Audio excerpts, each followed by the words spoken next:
Hello everyone, and welcome to Lost Programmer. This is the second devlog of my first game project, where I'm documenting my journey of learning game development. In the last devlog, I created the player and started building the dungeon. This time, I've worked on one of the game's core mechanics, the ability system. The idea is that as the slime fights its way to the surface, it can absorb abilities from the monsters and adventurers it defeats. The first thing I worked on was creating a slime enemy. The slime inherits from the entity class. All of the entity will inherit from this class, including the player. Next, I created a separate scene for the regeneration ability. I'm planning to make each ability its own scene, so it's easier to add and reuse across different entities.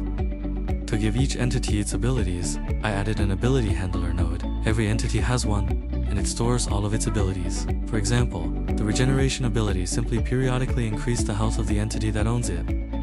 As for the player, I added the Devour ability. It damages enemies, and if they die, the player absorbs one of their abilities. And that's all the changes I've made so far. So far, this is what the game looks like right now. To use the ability, first, you need to equip the ability you want, then use it with a hotkey.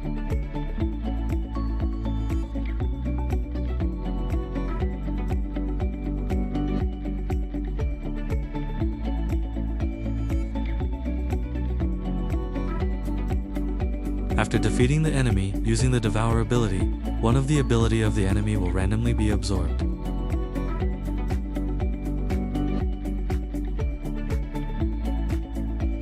Currently, I'm still working on the UI and abilities, so some errors might occur. The code is still a bit of a spaghetti mess right now since I've tried many different ways to make everything work.